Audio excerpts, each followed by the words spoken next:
Kung ang tatay ang multi-winner, tapos ang anak ay hindi, paano ba ito nangyari?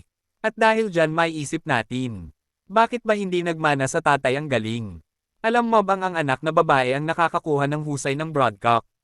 Kung gusto mo makuha ang galing ng broodcock, e-breed mo ang anak niya na babae. At doon lalabas na ang husay ng broodcock mo na gusto mo makuha. Sa madaling salita, sa anak niya na babae napapamana at hindi sa anak na lalaki.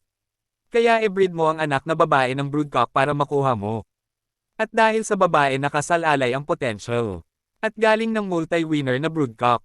Huwag ka mainip sa breeding, matagal talaga yan. Kailangan talaga ng antayin para makuha. Dahil ang karakteristik na namamana ng lalaki ay sa ina. Kung ang pinanggalingan ng ina ay mahusay at winner, lalabas talaga sa kanyang mga anak ang pagiging winner.